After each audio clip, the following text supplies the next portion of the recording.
Welcome to Translation Talks, where past Griffin Poetry Prize finalists and winners discuss their craft and the relationship between translation and poetry. My name is Adriana Onitza, and I'm the editorial director of the Griffin Poetry Prize, joined by my co-host, Medjine Matherin, and our two brilliant guests for you today, Darby Minott Bradford and Donald Nicholson-Smith. So Darby and Donald will each read a translated excerpt to set the stage for us today before our talk. But first, I have the honor of introducing them both to you. Darby Minott Bradford is a poet, translator, and curator. They're the author of Dream of No One But Myself, which won the A.M. Klein QWF Prize for Poetry, was a finalist for the 2022 Griffin Poetry Prize, the Governor General Literary Award, and the Gerard Lampert Memorial Award. Was also longlisted for the Grand Prix du Livre de Montréal.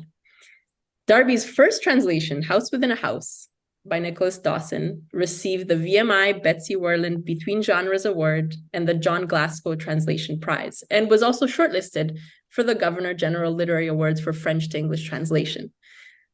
Darby's most recent book of poetry was also out last year, Bottom Rail on Top, and this work works to complicate prevailing conception of Blackness by staging one personal present alongside American histories of antebellum Black life. And we'll post these links to these wonderful books in the chat.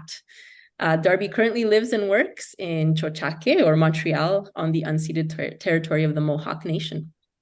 Welcome, Darby. And Donald Nicholson-Smith is a translator and a freelance editor who was born in Manchester, England, but is a longtime resident of New York City. He's joining us from there today.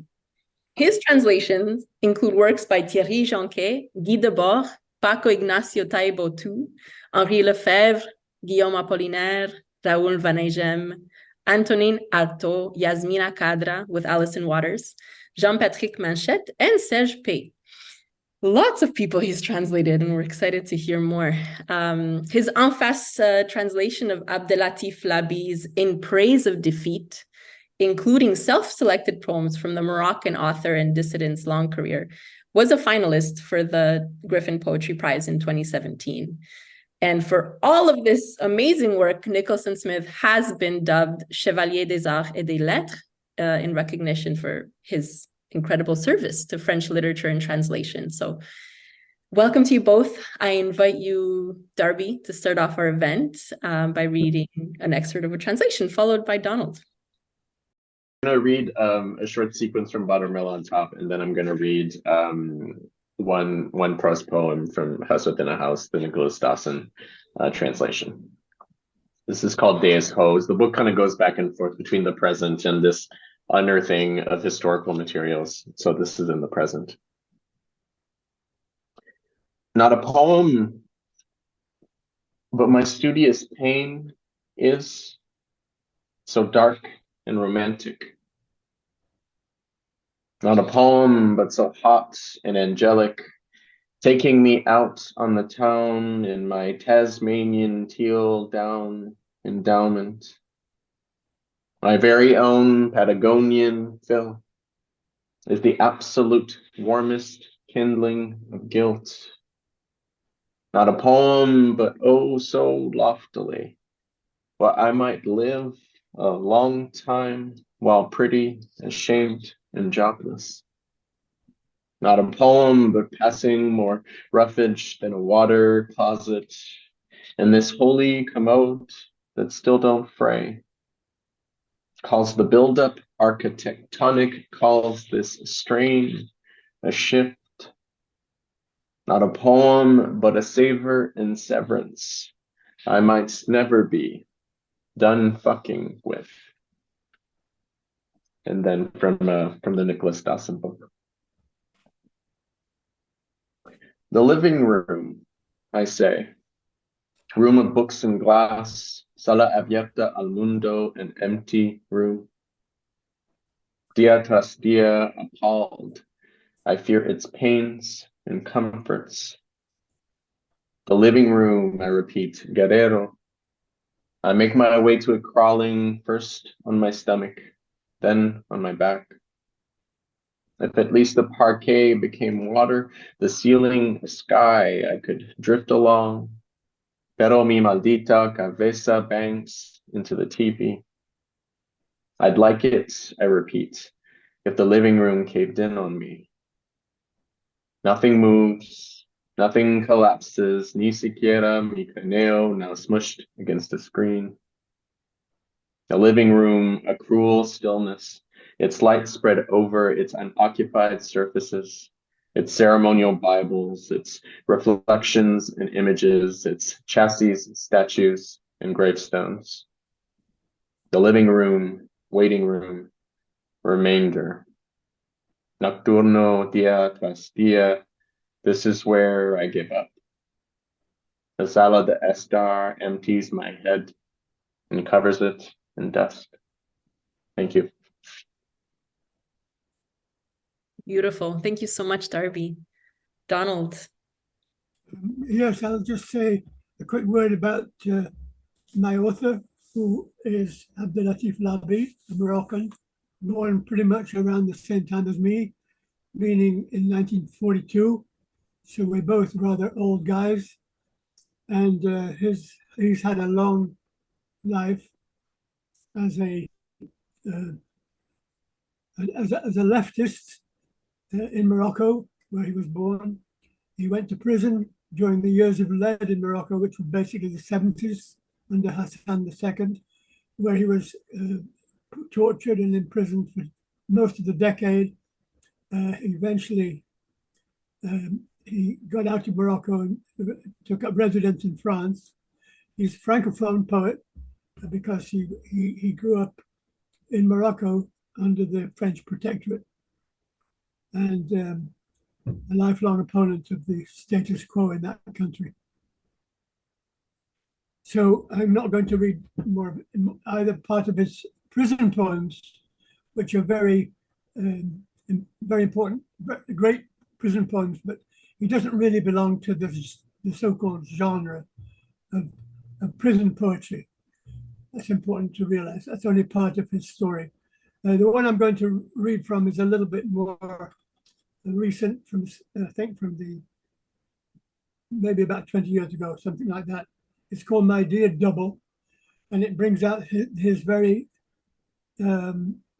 personal, subjective relation to writing poetry. Here I go. It's called My Dear Double. Double meaning sort of doppelganger.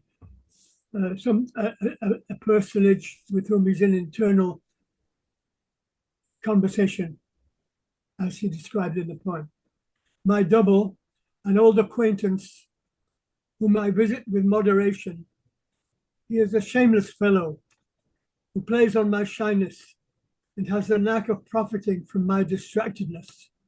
He is the shadow who follows or precedes me, aping my walk. He even winkles his way into my dreams and speaks the language of my demons fluently. Despite our close intimacy, he is still a stranger to me. I neither hate nor love him, for after all, he is my double, the proof by default of my existence. Occasionally, I find him sitting in my place and dare not tell him to get up. I recognize him by the particular odor of my fingers when I'm ill. His bodily changeability bothers me, and I'm a little jealous of it, as there is only one seat in the room. I remain standing. I fancy he works for me in his own way. He paints the light to show me how I should handle words, and if I decide to open my mouth, he vanishes. Whenever I discover a new country, he swaggers through another and sends me disobliging messages. Whatever fills me with awe leaves him cold. The language I try to speak cannot hold a candle to the one he stumbles along in. The national dish that I am ready to try with an open mind always lacks the spice or the unctuousness that so delights him. and in the beauty that astounds me as I pass, he unfailingly seeks and finds the hidden flaws, which is why for some time now I travel so much less. He claims to be an Argentine, whereas I struggle to consider myself French. There is no one on earth more Moroccan than him when I revel in the wild freedom of the expat. He argues for cremation, while I am far from settling the thorny question of a burial site. He wants to sign up for tango lessons, with not a thought for my largely ruined spinal column. It is putting it mildly to say he exhausts me. I would have loved at my venerable age to cultivate my garden quietly, caress the leaves of my bamboo and polish them one by one, turn into the bee on my roses and gather my fill of pollen, plunge my arms into the earth and wait patiently for them to grow into two magnolias, spread my branches to catch the dew of the heavens, and shelter migrating birds or children who have read and loved the barren in the trees. But no, there is nothing for it. I can hear the sniggers of the one who is bent on surrounding me with a palisade of distorting mirrors. One day, inspired by the story of Abraham on his official assignment, I got ready to cut the intruder's throat, hoping, needless to say, for divine intervention in the shape of a ram, or failing that, of a turkey.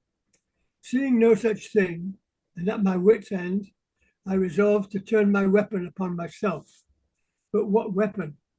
All I could see between my fingers was an ordinary ballpoint, and I fumed on discovering that it too had just given up the ghost. In all this jumble, the resemblance to my handwriting is striking.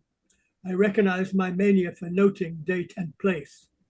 From this to acknowledging paternity is but a short step that, frankly, I cannot take. Thank you so much. We've featured an excerpt of this glorious poem on our website from my dear double. I just love the part where he says, he even winkles his way into my dreams and speaks the language of my demons fluently.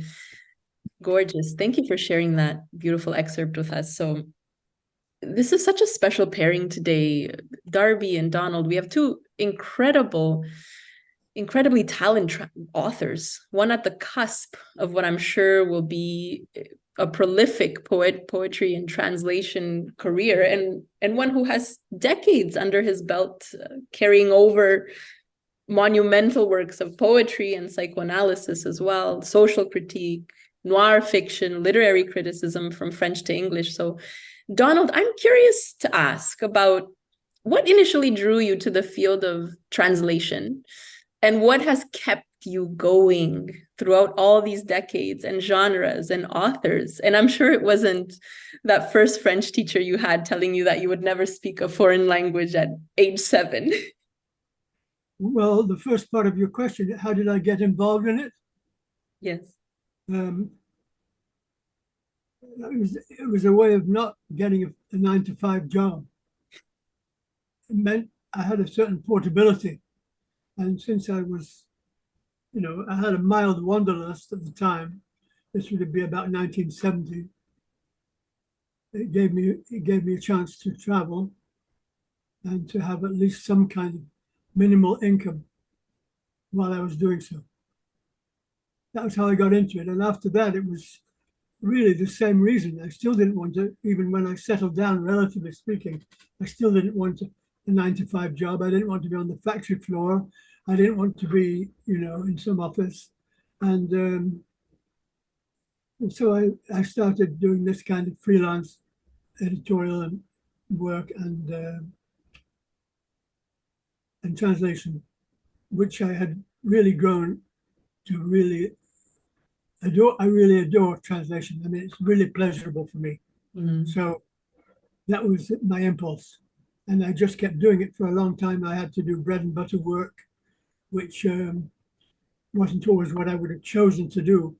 But as the years went by, I was privileged in the way, or lucky perhaps is the word, in that I was able to pick and choose a bit, pick out things that I wanted to pitch and see if I could persuade somebody to take it on.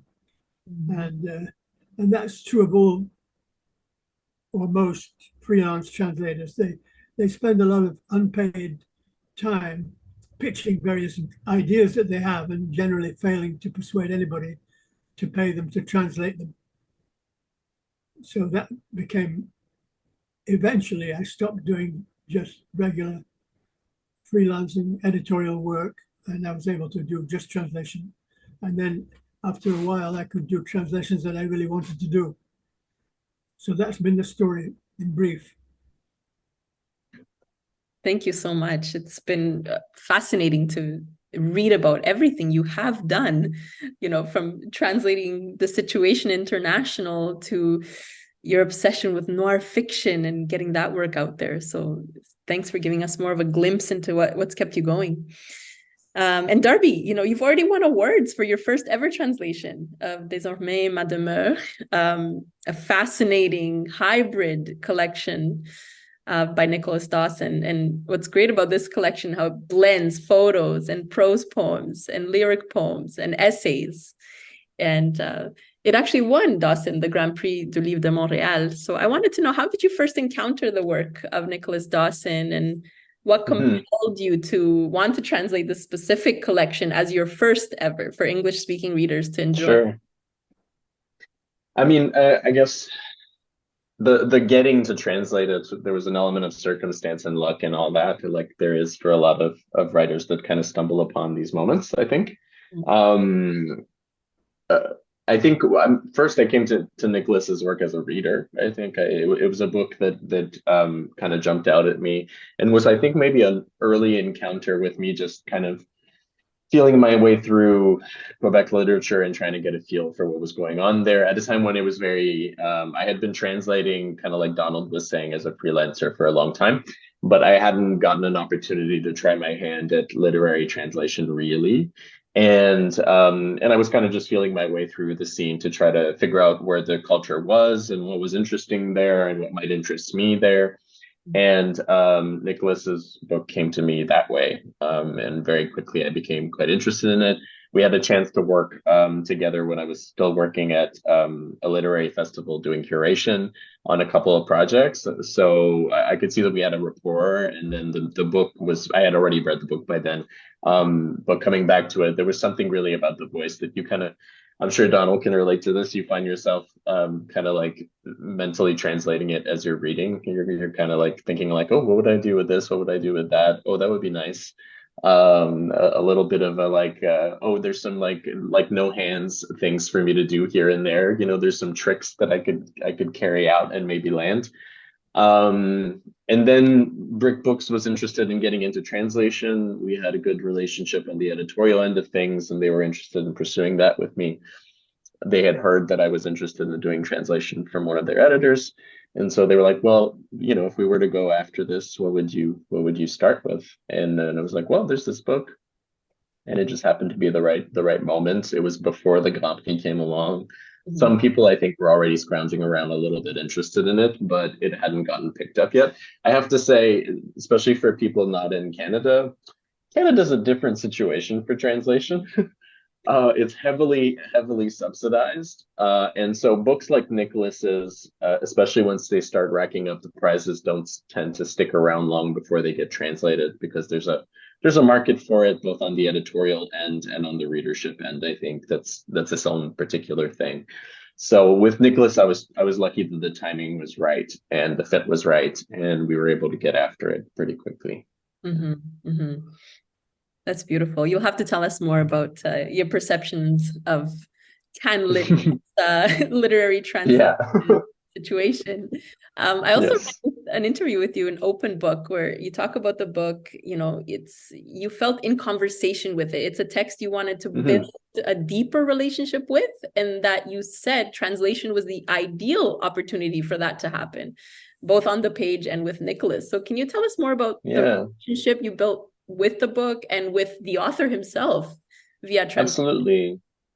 Yeah, I think and I kind of learned this on the fly. I think I had an idea that it might be a little bit like that. I bring a very similar approach to translation that I think I do to writing, or different kinds of writing practices, which is largely to kind of revise and revise and revise and revise and go back and go back and go back. Um, with this kind of partner text that you're working with translation, I feel like there's an element of I don't know if it's the right word, but maybe like either an obsessive or compulsive attention to detail. Let's put it that way. That I feel like, for better or worse, no one since the author, in the process of the book being produced the first time around, has really applied that amount of pressure and attention, I think, to like every single detail along the way. So you find yourself finding these little things that then you show the author and they're like, oh, that's a mistake, or like, what's going on here? And then they're like, oh, well, no one has pointed this out. And having those little moments first on the page with yourself, but then luckily in this case with Nicholas, who can read English, and so we were able to have a little bit more of a back and forth. I wouldn't call it necessarily a collaborative practice, but certainly a conversational one. I definitely prefer to have a conversational practice with the author. And in this case, it was a nice way to kind of build simultaneously a kind of relationship peer to peer, but also a relationship with the text, to really kind of delve into this kind of coordination of forms, and the way that he managed to kind of do something research creation-y, but without, I think, the luster of the academy on top of it, which I think is the first thing that, at least for those of us who are near that area of things, that's the first thing that comes to mind. I think Nicholas's book is a little bit more urgent than that tends to feel, and a little more artful, a little more creative, and really kind of unpacks the way that it's using creation as a means to get through this experience of depression, and this experience of depression from a perspective that really intersects, queerness and life in the academy as a worker, but also this kind of immigrant Chilean expat reality, and the way that it can't really be taken out of those other component parts. All of that I found really interesting and peculiar in particular, in a way that you don't necessarily expect for these big kind of subjects like depression, I think. Beautiful. I was just laughing halfway through you talking, because you talked about the obsession that translators have, and Donald also has spoken to that in interviews he's done. He said every translator has to be a little bit obsessive compulsive. Do you want to talk a little bit about that, Donald? What you mean about that? Well, I mean, it's precisely what Darby was saying. I mean, it's a pernickety kind of business. You're lucky if you're not working to a deadline, and many times we're not working to a deadline because, well, we can make the publisher wait if we feel like it. Nothing they can do about it, because, I mean, you're going to deliver it when you're good and ready. I mean, whatever the contract might say. So, and I'm pretty good at delivering on time, but I'm not. It's not essential. And the nature of the work is that you just forget about time and just spend as much time as the problem needs or calls for, right? That you're dealing with, right? Because some pages are very simple. Some pages you can spend hours and hours, and like Flaubert, you can spend a whole day inserting a comma, and then at the end of the day removing it, and then saying, well, that was a very fine day of work. I mean, I can sympathize with Flaubert when he says that. Everybody else thinks it's totally absurd, right? But it's not. That's true. Flaubert was right about that. And good translators, literary translators, they have a Flaubertian kind of business in hand, right? In a way. So that's what, it's a privilege. You can just spend time and not worry about the money. Hopefully. I mean, of course. The opposite is also true. But that's the nature of the beast. Ideally, you have to spend as much time as is needed, because solutions come to you very, very, sometimes very slowly. Sometimes when you're fast asleep, it's like mathematics that way, right? People who make great discoveries in mathematics, they say, well, I found it when I was asleep. You know, I think translation's a bit the same. The mot juste is the kind of, you know, what we're always looking for. And sometimes it takes days to find it. Yeah, that is very true. Many of us here are, speak more than one language, and so I'm also, I'm Francophone, and I think often about just the difficulty of language when it comes to translating metaphors. So I would love to explore just that theme with you both.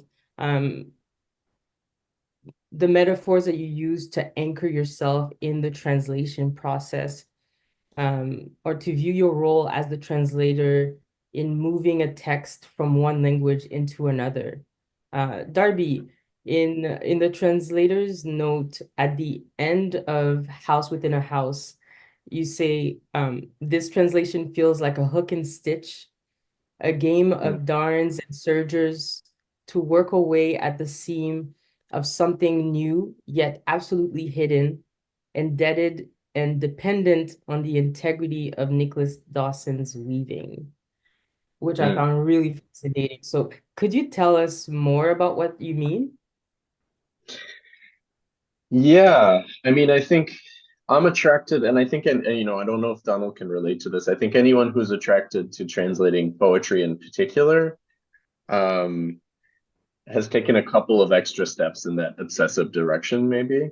And Nicholas's book, with the lyric aspect and also with the aspect of these kind of breathless, sometimes like kind of quiet, but also sort of maniacal 15, 20 line, complicated sentences, right? Which upon first reading, oddly enough, not really afterwards, but oddly enough at first reminding me a little bit of Virginia Woolf, right? This kind of like breathless space of both kind of an aesthetic peculiarity, but also of trying to get to the right word, of nailing something down in this space, I think, of a heavy mind in a certain sense. So I think that's kind of the darning and the stitching and the kind of the piecing together that happens in this like woven like way. And then ultimately, I think where I land with that, this idea of indebtedness is not just that you have a partner in this original text and that you're hugely indebted to what it's trying to get across, but that also you're still trying to make a text, right? That you're trying to make a different text that just happens to be like wholly dependent on a relationship to this one not being severed, right? And especially when you get into obviously an author's own metaphors and an author's own kind of like complicated poetic imagery, there are so many moments where either it doesn't carry over culturally, or there's like a little something that would have been missing there, that you're like, you do get to these moments where you're like, there's something imperfect about this line, or there's something imperfect about this little moment. And then at least if you're in my position where I get to, at least thus far, I've gotten to have these conversations with authors. Sometimes you'll ask them a question about that line and they give you an answer and you're like, there's no objective way anyone's getting that from the line. Their answer is one that doesn't necessarily align with the line itself. It aligns with the intent that they had for it, for something that's entirely theirs. And then you're proceeding with this line, and then also information about the line that isn't held within it, right? And having to make a decision that will actually respect the line itself and not just this extra information that you have, right? You can't rewrite the line now after the fact. Although I've had writers ask me to do that, and I've been like, I'm not going to do that. But I appreciate that you feel that way. So I think it's those little things. It's a bit of a wrestling match, or a dance, or a weaving, this big kind of like machine in the middle, and there's this image needs to come out the other side, and there's all these little threads that are going in that you're transporting through from this other kind of thing back here that's fully already woven, and you're kind of unweaving it and then passing it through the machine again, and then hoping it comes out woven in a similar way that will look a certain particular way to a particular cultural artistic community. I think it's that work and finding texts, especially like Nicholas's book that bring that level of passion and attention to detail out of you, where then you're really on the line, right, in terms of carrying it off. Weaving is such a great imagery to what you're describing. I see, I mean, I'm a visual learner, so I'm already seeing like, and it's so true where you're even within weaving, there's one side of the thread, and then there's another that no one sees that still is connected to what is being said.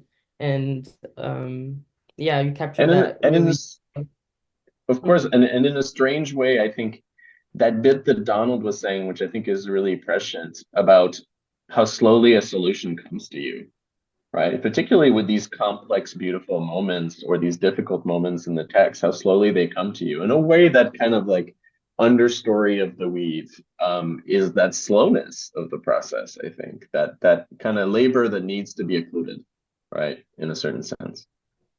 Yeah. Donald, in an interview with Rachel Morgenstern-Claren from Words Without Borders, you say, I like the idea that our job is to channel our author, get inside his or her head, which to you means, and I quote, fully reflecting that author's idiosyncrasies. How do you go about channeling an author?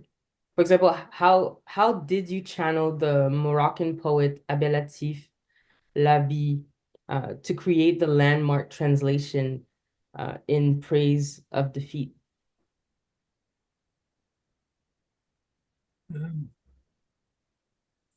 Well, yes, I use the idea of channeling. It's really very much, it's very similar to what Darby was just saying, because there are steps involved, right? I mean, first of all, you have to get inside the text and the author by extension, right? And then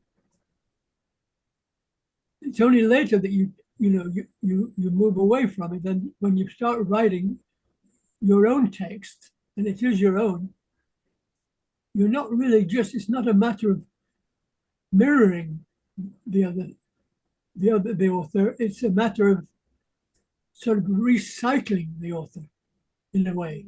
You have to, it's a second stage. You kind of start talking in your own language, presumably a translator is usually working into their mother tongue, ideally anyway. And but you have to keep in mind your impressions from what you're reading in the first language, right? It has to stay, but you're very free to leave you're never translating word for word, obviously, but you're not even working in the case of poetry, not even line for line. Sometimes you have to switch lines around, to get the full sense of what the author was really trying to reach. So you have to feel pretty free. That's not the same as saying that, like in the 19th century, translators, they went far beyond that. They just wrote their own poetry. They were more or less inspired by the original. That was enough, right? I mean, very famous translators of the 19th century. And if you compare their work to the original, I mean, it's far, far away. I mean, they're doing their own poetizing, for themselves, right? And it's just a point of inspiration for them. And that's no longer allowed, really. I mean, or perhaps it shouldn't. Maybe it should be, but it isn't how people actually practice literary translation now. They try to stay in the spirit of the original text, but that doesn't. They're still free to really change. There are a lot of people there's something called translation studies, which came into being really in my lifetime. It's obviously quite old now. Translation studies, I'm not a big fan of it, basically, but it does encourage people to do translation. But there's one tendency in translation studies is to argue that, and it's a very academic argument, that the translator's text should somehow be continually reminding the reader that it's a translation. and therefore they hew very fast to the original, but it ends up by being really clunky. And there are ways and there is a need sometimes to telegraph to the reader that this is a translation, especially when certain problems are sort of tricky, but it shouldn't be laden with footnotes. One has to try to avoid footnotes and try to avoid an academic approach to the question, unless it's a book of philosophy. If you're translating Hegel's, of course, it's a different matter, right? But in terms of literary translation proper, you want to have the person should be able to read it and forget that it's a translation most of the time, but not all the time. Because if you forget all the time, it's no longer a translation. I mean, obviously it has to, but this school of thought amidst the people who practice so-called translation studies, which is kind of, it's born of, a little bit born of the moment of post-structuralism and all that kind of thing. And, it loves to be as academic as possible. And the main goal is to have a language which nobody can understand so that you feel superior as a teacher, So that has infected the idea of how translation should be done. And it's a very great pity. And I feel it should be denounced. So that's the end of that thought. Thank you, Donald. I think that's a very powerful statement. And I think back to what the Griffin Poetry Prize judges said to you as a translator, and what they praised regarding your translation of Labi, because it's monumental work. For those of you in the audience, it's monumental in terms of the size, but also in its scope. It's about 800 pages. It's an en face translation. You have the French and the English. And the Griffin Poetry Prize judges praised Donald for capturing Labi's open and generous voice, and also for perfectly judging his rhetorical pitch. So we want to hear more from you, Donald, in terms of that, the idiosyncrasies that you had to capture in order to pull off such an amazing endeavor, to capture Labi's voice or pitch. I think that's one of the highest compliments you could receive. Do you want to speak more to that? Well, that's very kind of whoever it was that said it, but I mean, I think I wouldn't be so effusive myself about the job that I did, because Labi is a very plain-spoken poet. I mean, there are poets. I'm not, as I have a friend who said, "Well, you must be a poet yourself," and I'm actually not a poet. And I told her, I said, "Je ne suis pas du tout très poésie, moi," and that's because I'm not. So I saw it as a job of work to get, well, if you like, to channel this guy, Abdelatif. He's a very nice guy, and he writes in a way which is, well, of course, there's all kinds of problems of translation, but he does write in a very direct way, even though obviously he's influenced by various, by French traditions as well as Arabic ones, mainly French, really.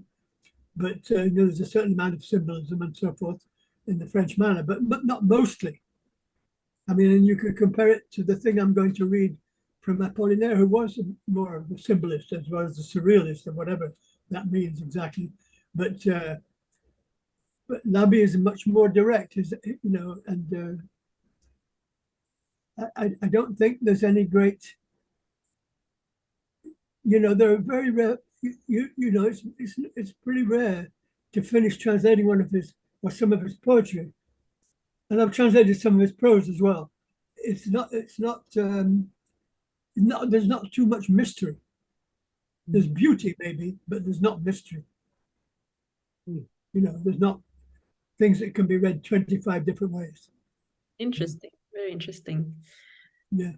So yeah, that was very kind words, but I'm not sure they were completely accurate. Thank you.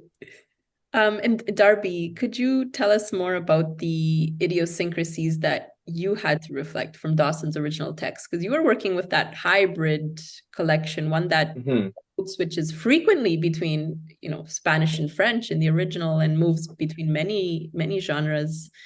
I'm curious to hear more how you made the decisions, like, what to keep in Spanish, what to, how did you? I mean, really, yeah. I mean, I guess some of those decisions came a little bit later. The Spanish, pretty much everything that was in Spanish was kept in Spanish. And I just, did my own informal translations of those as I went, just to know where they laid on the page and how they were working with the grammar on the page, for instance. And then ultimately, I went back and forth with the idea of using texts that were translated or translations of the authors that Nicholas was pointing to. There's a lot of, especially in the lyrical essay portions, of pointing to all of these other authors that have written about depression. And ultimately, more or less, I think I kept everything in the original work. I kind of veered off a little bit from what Nicholas did, which is everything I think I presented in the original, if it was in French or in English. I think that's what I did. And there's a couple of moments where I had to make a slightly different decision than that. But largely that's what I did, because the original has a lot. It also goes back and forth between the French and the English, but according to kind of a different rule. It's pretty much only things that aren't available in translation appear in the original English. So there was that. But then also there's these three kind of registers. There's these prose poems. There's these lyrical essays that really are kind of focused on the experience, or on the experience of looking back on this period of depression and making sense of it in this kind of, I say, more lyric, but also like comparative literary sense, right? Looking at all these other writers and thinking about what they're thinking and how they're helping, or how they helped Nicholas with the experience of depression. And then also these kind of moments outside of the house, these getting out of the house moments, that are these partially fictionalized, partially just recollected, different things that he had to do when he was on leave for this major depression, going to the doctor, going to the library, like moments like that. So I think similarly to what Donald was saying, but obviously with a whole other set of challenges, very different challenges. It really was just trying to carry over the spirit of the way the language moved, the kind of level of attention to detail. I think similarly to what I was saying earlier about like carrying things over culturally, just finding these moments where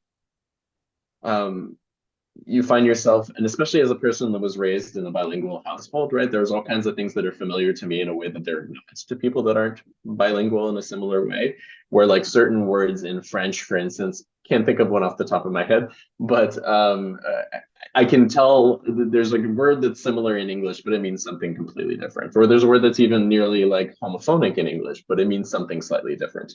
And bigger versions of that kind of problem of translation, I feel, are elements of the level of the language, which I think is something that I think about a lot while I'm translating, where certain words are like, yes, this actually does mean the same thing in English, but it's not a word that we use. We're in the usage of our language around these things. We don't use this word nearly as often as we do in French, or we're not going to use this particular turn of phrase in the same way, and then having to kind of switch over on little moments like that.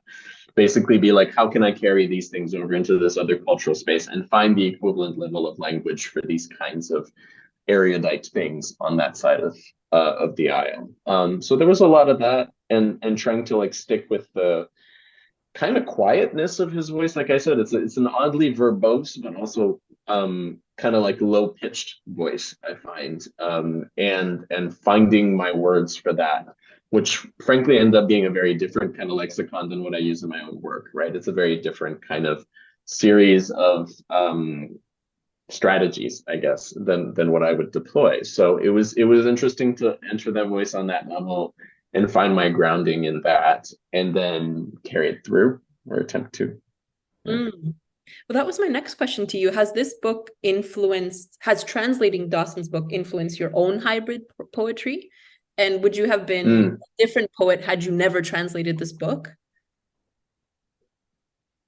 Oh, I definitely would have never translated this book if I wasn't a poet. I'm far on. I feel like I have a similar feeling as Donald's extended argument about translation studies, in that this is very much not a technician's job. We're not here to be technicians, and we're, to a certain degree, not even really here to just be craftspeople. I think there's an element of, you have to be a craftsperson to do translation, in that, especially with poetry, maybe you can poorly translate prose and it'll still be prose. You kind of can't poorly translate poetry. It has to still come out poetry on the other end. Otherwise, it will do this translation studies thing of you're kind of pointing to each line and being like, this kind of means that, this kind of means that, this kind of means that. Maybe you should just read the original. And so for me to even want to take up this work, I think I had to come to it with the sensibility and the love and the obsession of a poet and relate to it, I think, as a poet, right? Not which is a slippery slope of I don't necessarily just want to translate things that feel like something I would do, but I am interested in things that I'm curious about entering, that I'm curious about trying out. And in a sense, I definitely learned things about about writing hybrid work from composing this particular translation. I definitely think that it's a positive early moment for me in finding this incredible richness of hybrid literature in Quebec, for instance, which I think is an under examined and certainly in translation in Canada an under appreciated and under trying to find a word that isn't disgusting, like an under not minds, but like it's something that we need more of. There's lots and lots of like hybrid literature in Quebec. There's lots and lots of novels that frankly in English we would not think that's a novel, but in Quebec they have no problem calling it a novel. There's lots of those kinds of works that I think are a major strength formally of Quebec literature. And this book was kind of an early foray into that, and lots of just looking into that kind of literature and increasingly translating some of it has definitely helped me figure out where I'm headed with those kinds of elements in my work as a poet and as a writer. Lovely. Thank you so much for that generous answer.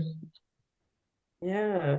Could you share a few more rituals, habits, or glimpses into the life of a translator?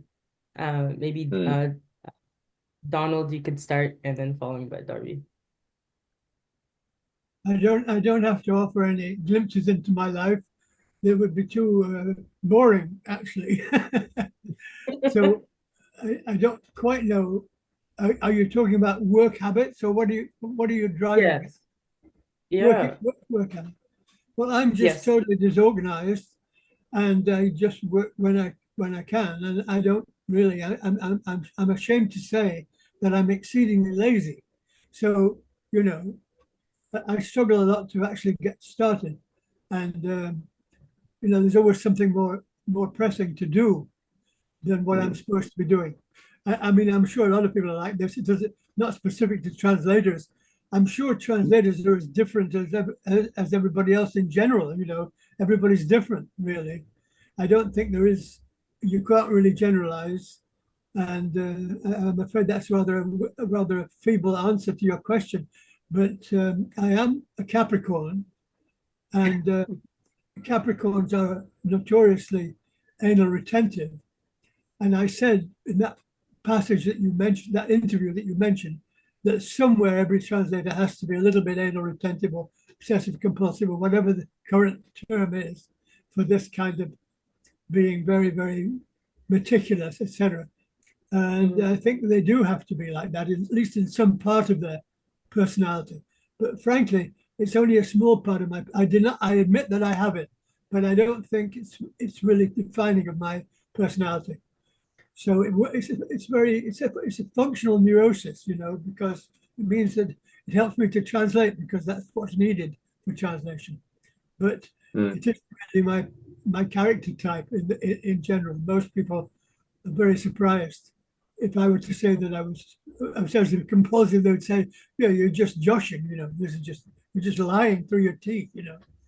But the truth is, I do have that tendency, sort of hidden away. But it's applied to translation certainly. Are there any practical habits you think emerging translators should consider developing sooner rather than later? Oh, I see. I'll be quite honest with you. I'd much prefer to not read a book before I translate it. I just like to start at page 1 and just start. not read the book. Most translators will say, first you have to read the book and observe the, to get a sense of the entire work. I've never believed in that. I just start translating on page 1. Of course, it does mean that by the time you reach page 50, you realize you've misunderstood something essential, but you are going to be doing revisions anyway in the normal way. So this is not you save a lot of time by not reading the book before you start. And that's how I've always been. And it's like, especially if sometimes I'm translating a thriller or a mystery, it's horrible to read the whole book and know the ending before you even, so that's a particularly bad example of, you really don't want to do that. You don't want to read it first because there's no surprises, So that's I can't recommend it to people taking up translation. You're supposed to read the book before you start. That's what everybody says. I don't happen to obey. I love that. It's so fascinating. It's a secret.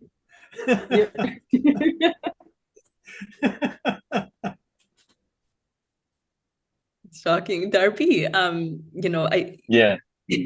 please enlighten us as well. It's fascinating to know more about these quirky habits or rituals that people have. Yeah, I'll lay out the very boring stuff, and then I'll talk about stuff that's a little bit strays from your question, but it's a little bit more interesting. Maybe I tend to translate early in the morning, and I do find with translation, I tend to go, like, I remember reading a like John le Carré, like Days in the Life kind of thing in like the Paris Review or something, and he's like, well, after a while I start editing in the afternoon, I write in the morning, I edit in the afternoon, and I do find that that's an interesting way to proceed.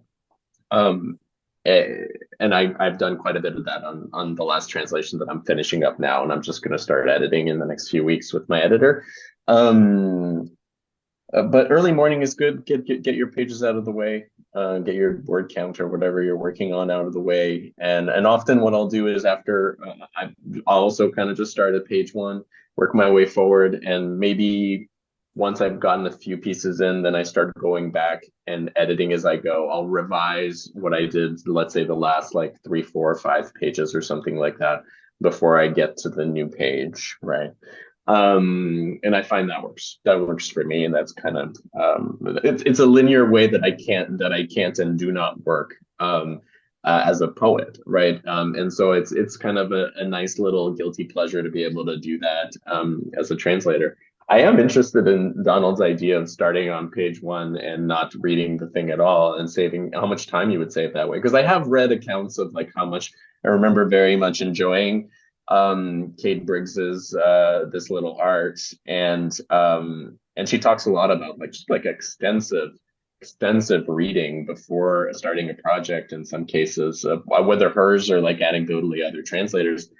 And I don't see the use in that. I really don't. I do tend to read the whole project, but I read the whole project for what is like my other, I think, good habit to develop as a translator, which kind of has nothing to do with the work of translating itself, but with picking what you'll translate. I want to know that I want to translate this thing.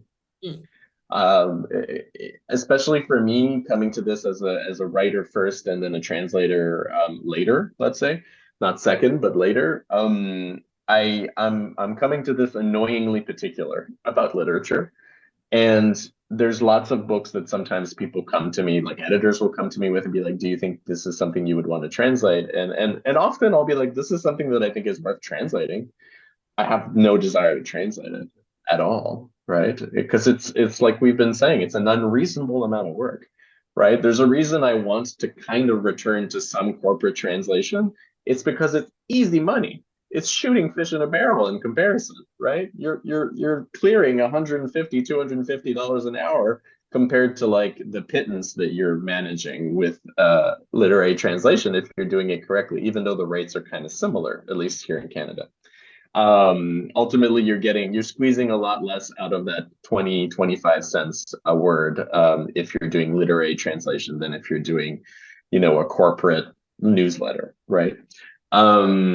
So I would definitely recommend as a ritual or a practice, read the milieu that you're trying to translate in the original language, get to know that literature, get to know the intersection of the relationships in those communities if you're translating contemporary things, but also I guess if you're translating from a while back.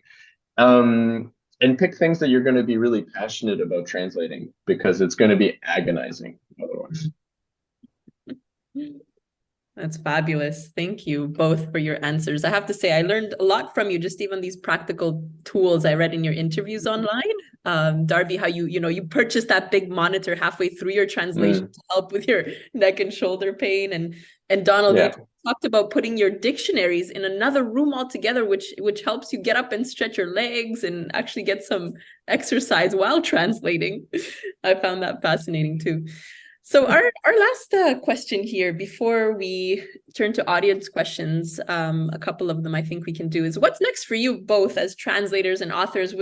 You mentioned, Darby, that you're finishing up a translation project. What is that? Yeah, I'm finishing up a translation of Louise Marois' Trêve, which is her latest book. She's been nominated for big awards a number of times, but this last one was a little bit under the radar in comparison, but is by far, I think, her most kind of lushly opaque book. It's kind of a story that in this kind of like prophetic time kind of way is going back and forth between kind of a difficult relationship with a woman that she was involved with for decades, and then on the other side, this difficult relationship with a mother, and a lot of kind of like things about gender, things about love, things about solitude kind of mixed into all that.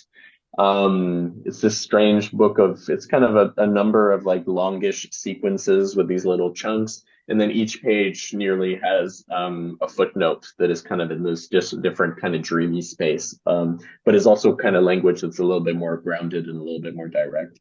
So I've just finished in January, essentially, like my umpteenth revision of that.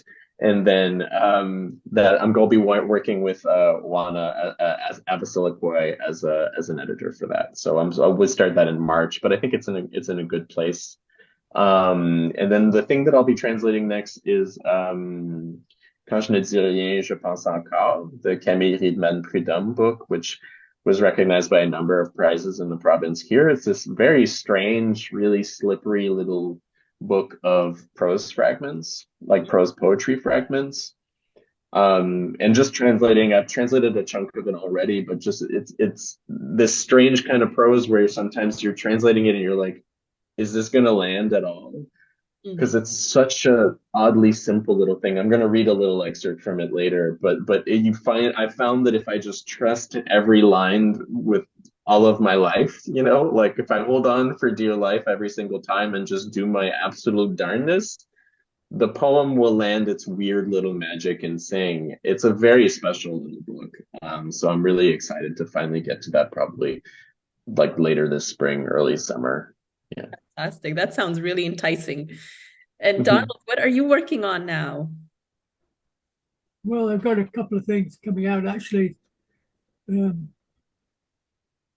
next thing that comes out will be a graphic biography of a writer called B. Traven. Does anybody remember B. Traven, who was the author of many novels about Mexico, who lived most of his life incognito because he had been a former revolutionary in Germany in 1920 in Bavaria, when they had a brief Soviet republic. The rest of his life he was hiding from the police. Well, I mean, he had to leave Germany and run away. He adopted various false identities, but his novels were very, very successful. He was really a best-selling novelist. And it's a graphic biography of him, which I've finished, which is going to be coming out soon, I hope. It's in production, as they say. Wonderful. What's the press, Donald, for that one? Called B. Traven. That's the name of the guy. And the press, the press that's publishing it? PM Press is publishing it they used to be in Oakland, and now they're in New York State. They moved their whole operation to Ithaca, New York. Perfect. It's great to know. It's called B. Traven, and the author, who draws the pictures and writes the words is Golo. His name is Golo. Mm-hmm. He's very well known in France and Belgium, and also in Egypt. He lived in Egypt for a long time, Mm-hmm. and he's a very well known cartoonist and comic writer, Mm-hmm. or whatever you call people that write comic books. I don't know what you call them, but anyway. But he's not very well known here. I think this may be the first thing of his that's been translated at all, which is a shame because he's rather great. Anyway, that's one thing. The other thing I just finished and has just come out is by a friend of mine called Lola Miserov, and it's called Fag Hag. And Fag Hag is a memoir of her life on what she calls the outer left, and in various kind of women's groups and all the way through 68 and so forth in France. It's a short memoir. It's pretty entertaining. And basically, I enjoyed translating it because, partly because as a favor to her, because she's really a very, very old friend of mine. And it's about her life. She was born to a couple who were both emigres from Russia, or parts of that part of Eastern Europe, who were anarchists, and they were running a nudist colony in Marseilles, and that she was born into. That was her house that was her home when she was growing up in her very early days, and so she was very eccentric, you might say, but also, kind of a very full-throated, revolutionary, you might say. So, but her memoir is very kind of accessible, and it's a lot of fun. And it's just one person's, she must be in her 70s now, and it's just the way she traversed the last few decades in France, mainly in Paris, not exclusively, in the south of France and in Paris, and various adventures that she had in the 60s and things like that. So it's a very short read. I mean, it has some pictures, and it's a nice little book. So that is now actually available. It's called Fag Hag, because everybody said she was a fag hag because she liked to go out with gay guys. That was just the kind of, she was being ribbed by her friends all the time about it. But it's just fun. And so it's also PM Press, actually. And Perfect. that was the last thing I actually came into print. And I've got some more psychoanalysis coming up. Fantastic. So you're still very busy on the translating side. Oh yeah, I don't know how not to do it. Yep. I don't know how not to do it. Yep. Thank you. Well, we will open up the floor for questions from the audience. But before, we'd love to invite you to read one other poem or piece. We'll begin again with Darby and end with Donald. And if you could write your questions, everyone, in the chat, we could probably get to a couple of them before we have to end in a few minutes. Thank you so much. Should I start us off? Yeah. Yes. Okay. So like I was saying, this is from some of the bits of translation that I've done for this Camille Man Prud'homme book, Quand je ne dis rien, je pense encore.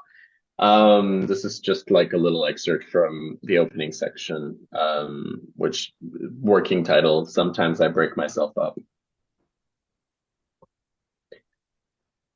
Sometimes we end up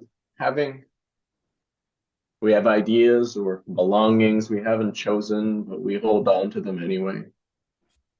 We have our dead and regrets, brothers and sisters, dust and scars, chills and fear.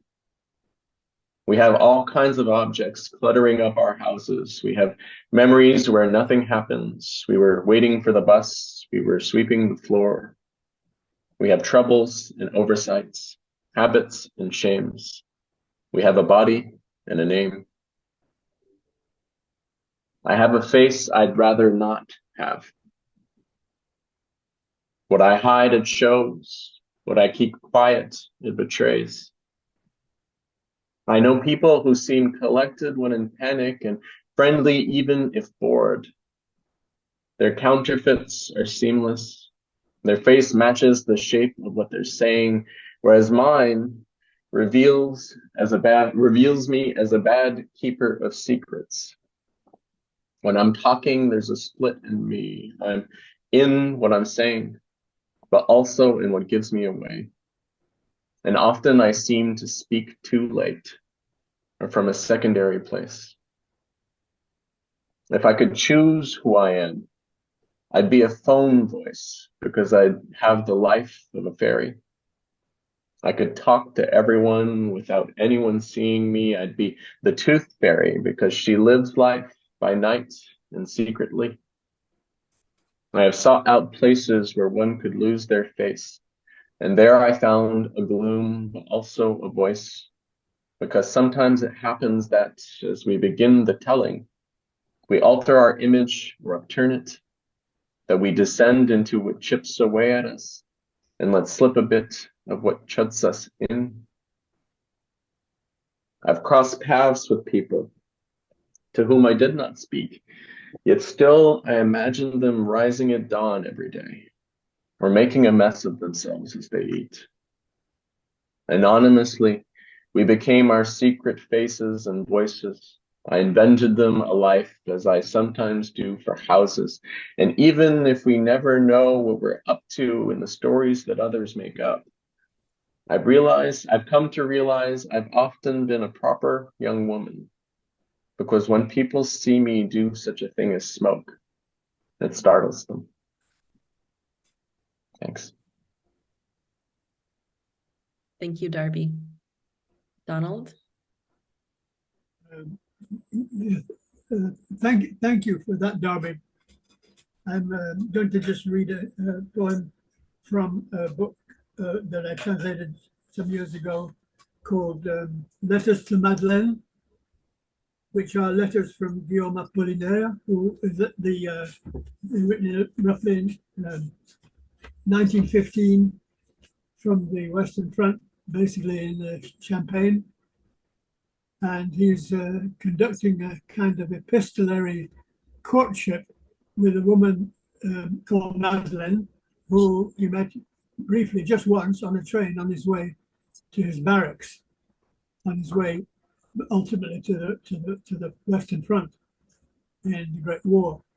And he became a war poet for the time that he was on the front as an artilleryman, and eventually he was wounded. He'd only met this young woman once on the train, but he fell in love with her, I should say, in his way, and he pursued her by letters that he wrote from the trenches, and he added to the letters poems. Some of these poems later became anthologized in a more somewhat cleaned up version in a book, one of his two great anthologies, which is called Kanien'kehá, which came out, I think, in that, well, anyway, after the war. This one is called Fuseo, Flare is the title in English, and here it is. I should just say that there's a lot of symbolism and sort of surrealizing tone in it, and he's basically joining together the tactile experience of being on the front with bombs going off all around him and writing a love letter at the same time and combining the two things together, which is the nature of all the letters in this book, which is called Letters to Madeleine. And it's a rather terrific collection, I've got to say. Anyway, Flare, the curl of black hair at the nape of your neck is my treasure. My thoughts go out to you, and yours meet them halfway. Your breasts are the only bombshells I love. Memory of you is the searchlight that helps us aim at night. Catching sight of my horse's broad rump, I thought of your haunches. There go some infantrymen, reading a newspaper on the way to the rear. Sisters from the Russian Red Cross are sipping champagne in a dining car.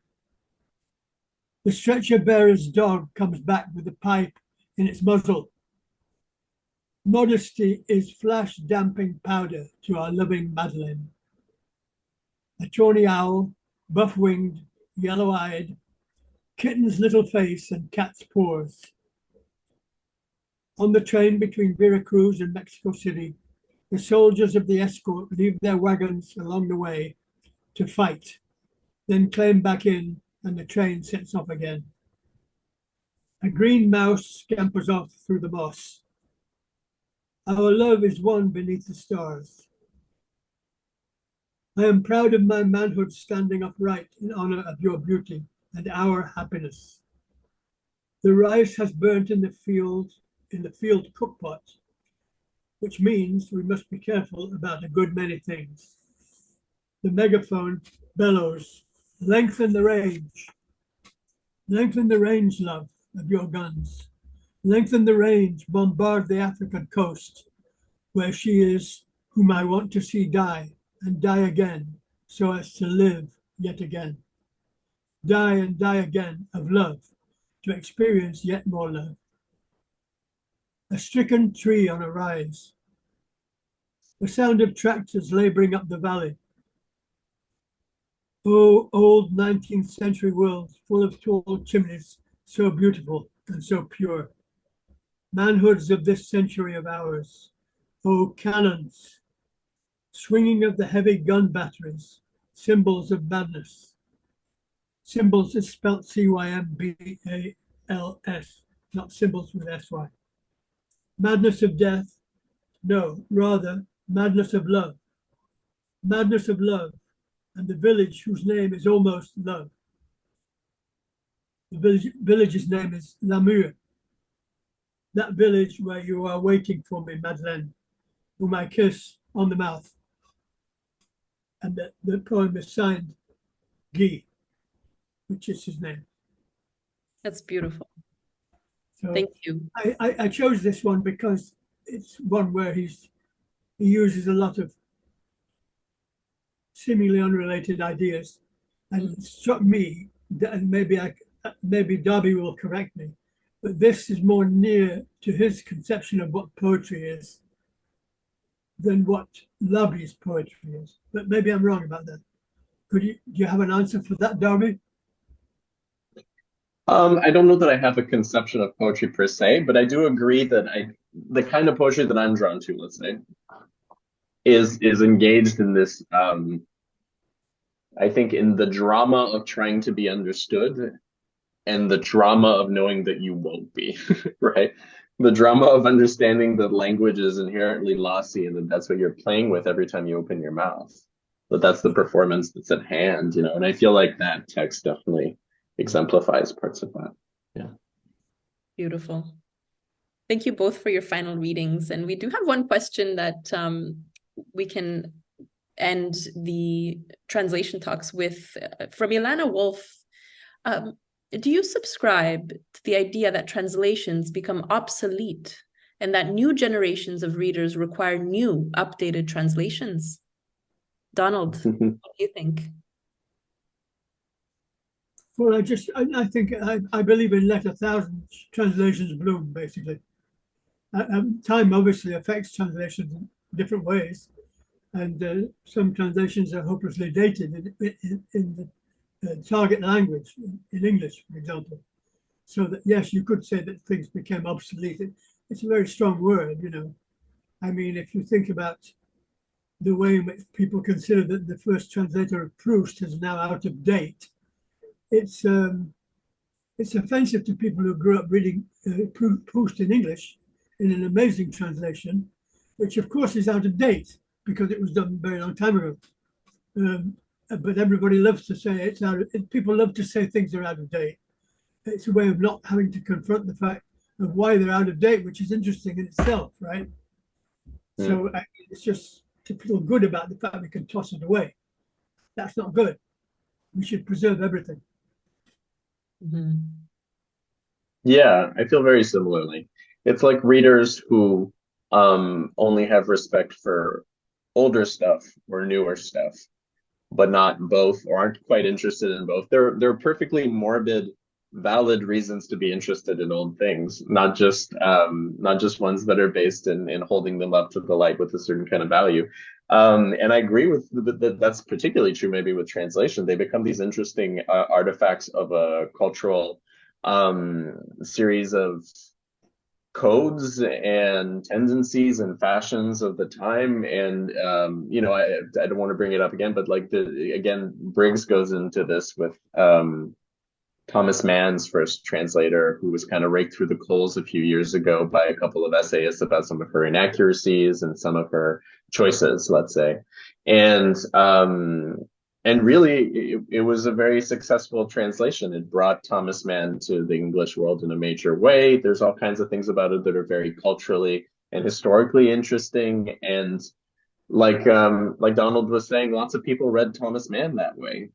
Like a thing we didn't really get into is the work of the translator under, I guess, both the best circumstances, but also I think kind of slightly tragically, is effaced, right? If it's successful. People pick up Thomas Mann, they don't think in English, they don't think I'm picking up the work of a translator unless they're translators or editors or people concerned with that. They think they're reading Thomas Mann. And that experience is still valid. And that having both translations, a very recent one that's great maybe or not so great, and an old one that's great or not so great, and being able to compare them and think about the different choices that we constantly have to contend with as practitioners, I think is really interesting and valuable, for sure. Well, I could just add one thing to that list, as it were, to reinforce something that I said. The Strachey translation of the complete works of Freud, for example, which is one of the great translations of the 20th century, really hasn't been improved upon. Obviously, it can be discussed and things can be picked up and challenged. But first of all, it was a definitive Freud. It was even more helpful for readers of Freud than the German collected works that have actually come about because of the apparatus which it supplied, the cross-referencing, and it's just an amazing piece of work. It's almost impossible to imagine how one person could, or mainly one person, could have done it. But a lot of people love to say, oh, that's out of date because it's done so long ago. It really isn't. I mean, it's absolutely, you can't do without it if you're not reading the German. And if you can't read the German, you can't do better than to refer to Strachey's translation of the complete works of Freud, psychological works anyway. And so it's very important that people are delighted to be able to say that it's out of date. And then they try to do modern translations, some of which are very interesting, very good, but they have not surpassed Strachey at all, not even remotely. And it's written in Edwardian English, okay, because it was written in that time for the most part. So it's Edwardian, but so was Freud Edwardian, so what, it works perfectly. You feel like you're reading Freud. I mean, that's really, and Freud was a great writer, as everybody knows. We're not talking about his theories, but his writing. This has been a really great, I'm still thinking about so many different gems that you both shared. This has been a very generative discussion. And thank you everyone for coming, especially our two exceptional poets and translators, Darby Minott Bradford and Donald Nicholson-Smith. We have recorded this event and we'll be sharing it on our SoundCloud and YouTube as a podcast. So tune in our social media for updates on our next translation talks. And don't forget about our long list announcements on March 20th, our shortlist announcement on April 17th, and the winner being announced June 5th. And so thank you so much for coming, and we look forward to seeing you again.